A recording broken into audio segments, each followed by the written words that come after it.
Азыр сиздер 9-модулдун маселенин математикалык модели теңдеме темасы боюнча биринчи видео сабактын фрагментин көрөсүздөр.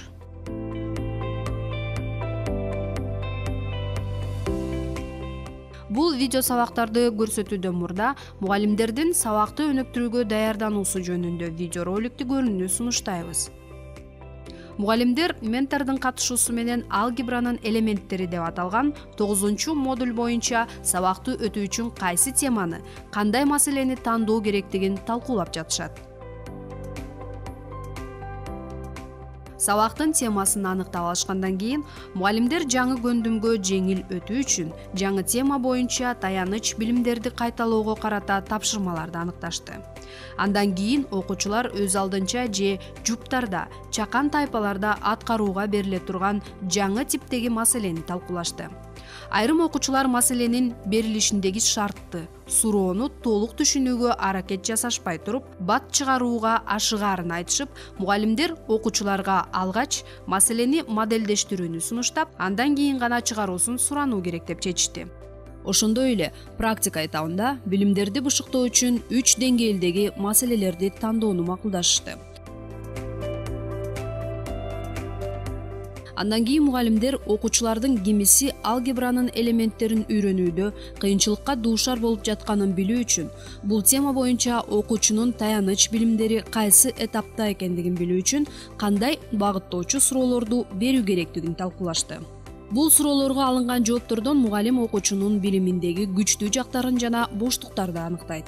Мугалимдер окуучулардын учурдагы билимдерин жана көндүмдөрүн өз убагында аныктоо, аларга окуучулар эмнени так түшүнбөй жатканын билүүгө жардам берерин белгилешти. Ошондуктан маселени чыгаруу үчүн окуучулар кантип ой жүгүртүп жаткандыгын аныктоо үчүн ар кандай математикалык модельдерди колдонуусуна жана негиздеп берүүсүнө өзгөчө көңүл бурулат. Талкуунун жүрүшүндө мектепте 1-жыл иштеп жаткан жаш Адис Ханзада тажрыйбалуу мугалимдерге маселени кантип чыгарганын түшүндүрмө көндүмү жок, окуучулар менен кантип иш жүргүзүүгө болот деген суроо менен кайрылды. Ментор мындай деп жооп берди: андай окуучулар колдоого муктаж. Окутууда КГА ыкмасын колдонуу керек. Окуучулар жаңы түшүнүктөрдү көрүп, сезе алышы үчүн конкреттүү жана графикалык модельдерди колдонуу көбүрөөк пайдалуу. Бул улануучулук абстрактуу математикалык түшүнүктөрдү ийкемдүү өздөштүрүүгө жана дедуктивдүү ой жүгүртүүнү киргизүүгө мүмкүнчүлүк берет. Тажрыйбалуу мугалимдер кошумчалашты. Эгер окуучулар маселени кантип чыгарганын түшүндүрбөй эле жоон айтышса, анда мугалим: сен биринчи эмне иш аткардың, андан кийин эмне кылдың, өзүңдүн аракетиңди сүрөттөп берчи деп сураса болот. Талкуунун аягында мугалимдер түшүндүрүү жана негиздөө, модельдердин көптүгү стратегияларын өз сабагында колдонгондо эмне жакшы натыйжа берерин, ошондой эле алар кийинки сабакка даярдануу учурунда планга эмнелерди кошуп же өзгөртүшмөк болгондугун талкуулоо үчүн сабактан кийин жолугушууну макулдашты. Видео сабакты көрөрдөн мурда 9-модулдун 265-272 беттериндеги 5 жана 6 үлгү сабактардын фрагменттери менен таанышып чыгыңыз. Ал эми видео сабакты көрүп жатканда окутуунун стратегияларын өзүңүздүн сабагыңызда кандайча колдоно тургандыгыңызды жана ага кантип даярданарыңызды ойлонуңуз. Сабакты көрүү жагымдуу болушун каалайбыз.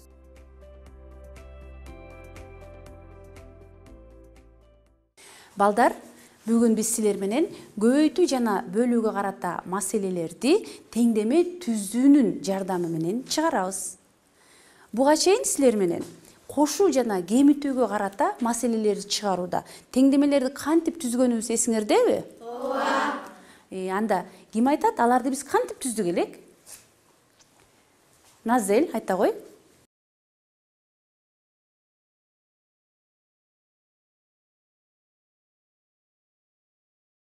Биз кошуу жана кемитүүнүн кайсы компоненттери белгисиз экендигин аныктаганбыз. Мисалдарды келтире аласыңарбы? Кана ким айтат? Умар, мисал келтирчи. Мисалы, бутакта 3 чымчык отурушат, дагы бир нече чымчык учуп келишти. Ошон үчүн биякта кошуу белгиси турат. Барабар 7 чымчык, бардыгы 7 чымчык болду. Биякта барабар белгиси турат. Бул жерде экинчи кошулуучу белгисиз. Азаматсың, Умар, рахмат, отура кой. Биз азыр, балдар, көбөйтүүгө карата маселелерди чыгаруу үчүн теңдемелерди түзөбүз. Көбөйтүүнүн компоненттерин айткылачы?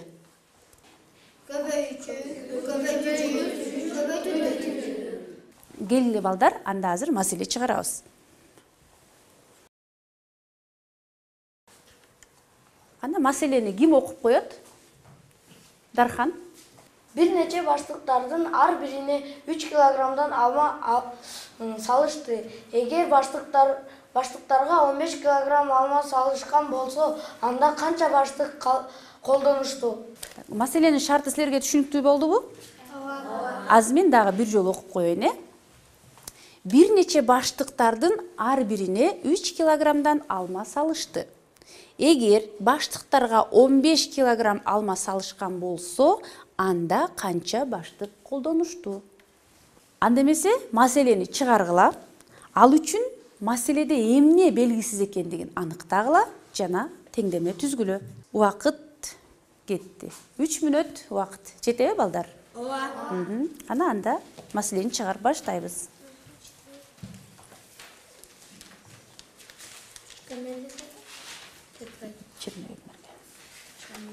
Ойма дептериңерге чыгара бергиле.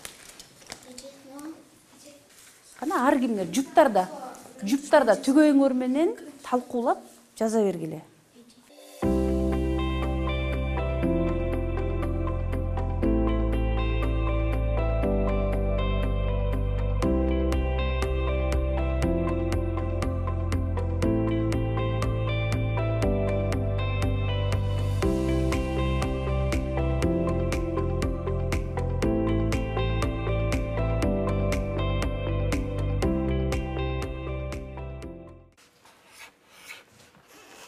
Ким өзүнүн жообу менен бөлүшкөнгө даяр? Көрсөткүлөчү жообуңарды силер.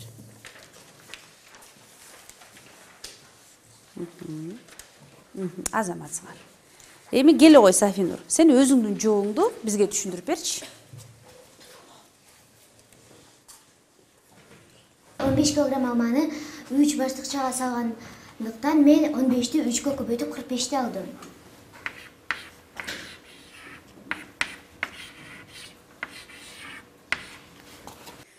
Силер Сафинурдун чыгарганы менен макулсуңарбы? Мен макул эмесмин, мындай теңдеме түздүм. Бул теңдемеде алмалардын саны белгисиз. 3 бул баштыкчадагы алманын килограммы. Жакшы, рахмат, Алинур.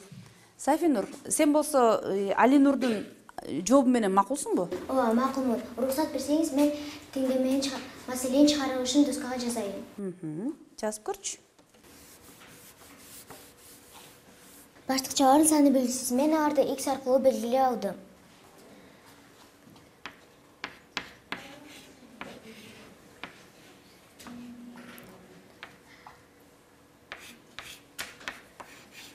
Бардыгы 15 килограмм алма.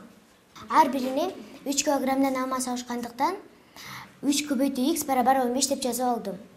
Бул теңдемени чыгарабыз.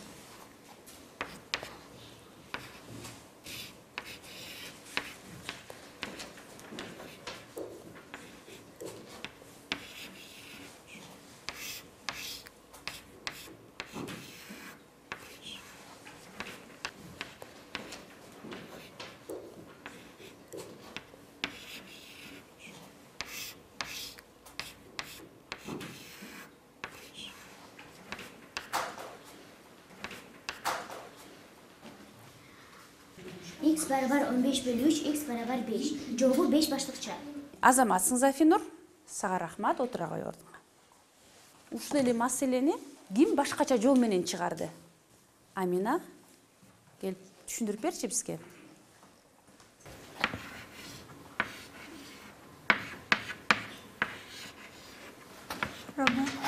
5. Бардығы 15 килограмм алма болған. Аларды 3 килограммдан баштықтарға бөліп салышты. Чықты 5. Андикенде 15-те 3-кө бөлсөм 5 чыкты. Умардын дагы өзүнүн чыгарылышы бар экен, Кана биз менен бөлүшүп койчу. Мен бул сандарды кошуп койгом. Баштыкчылардын санын табуу үчүн көбөйтүүгө карата теңдеме же бөлүүгө карата туюнтма түзүшүм керек экен. Рахмат, азаматсың, отура кой. Баарыңарга рахмат, абдан сонун иш аткардыңар. Азыр биз башка маселени чыгаруу менен машыгабыз, Келгиле анда маселеге көңүл бурабыз. 7 кутуучанын ар бирине бирдей сандагы балатынын оюнчуктарын салышты. Эгер баары 42 оюнчук болсо, анда ар бир кутуга канчадан оюнчук салынды? Демек, X бул оюнчуктардын саны,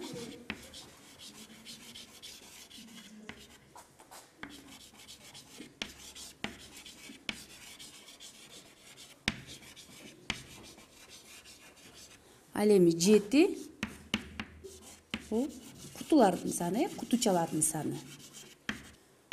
Бардыгы 42 оюнчук. Анда теңдеме түзөбүз. X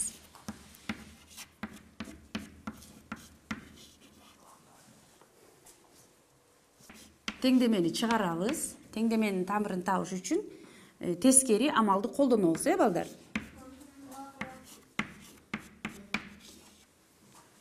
Ошентип, балдар, биз биринчи көбөйтүүчү белгисиз болгон теңдемеге ээ болдук. Демек, балдар, биз бүгүнкү сабакта көбөйтүндүнүн экинчи компоненти белгисиз болгон жана биринчи компоненти белгисиз болгон теңдемелерди түздүк. Азыр бышыктоо учурунда биз жыйынтыгы белгисиз болгон маселелерди чыгарабыз. Маселени чыгаруунун ыкмаларынын бири болуп, теңдеме түрүндөгү туура келген модельди түзүү жана аны чыгаруу кадамдары абдан маанилүү. Андан кийин теңдеменин тамырын маселенин шартына жана талабына туура келтирүү, ошондой эле маселенин жообун жазуу болуп эсептелет. Эгерде сабакты аябай жакшы түшүндүм десеңер, анда манжаңарды көрсөтөсүңөр, баш бармагыңарды. Эгерде сабакты мен анча жакшы түшүнбөй калдым десеңер, анда манжаны жаап коесуңар. Эгерде мен сабакты таптакыр бүгүн түшүнө алган жокмун десеңер, анда кол булгалап коесуңар. Келгиле, анда текшерип көрөбүз. Бул видео сабакта окуучулар көбөйтүүгө карата маселелерде башталышы белгисиз. Башкача айтканда, биринчи көбөйтүүчү белгисиз болгон кырдаалды теңдемени колдонуу менен модельдештиришти. Сабакта маселени чыгаруунун ыкмаларынын бири болуп, теңдеме түрүндөгү ылайыктуу модельди түзүү жана аны чыгаруу экенин окуучулар билишти.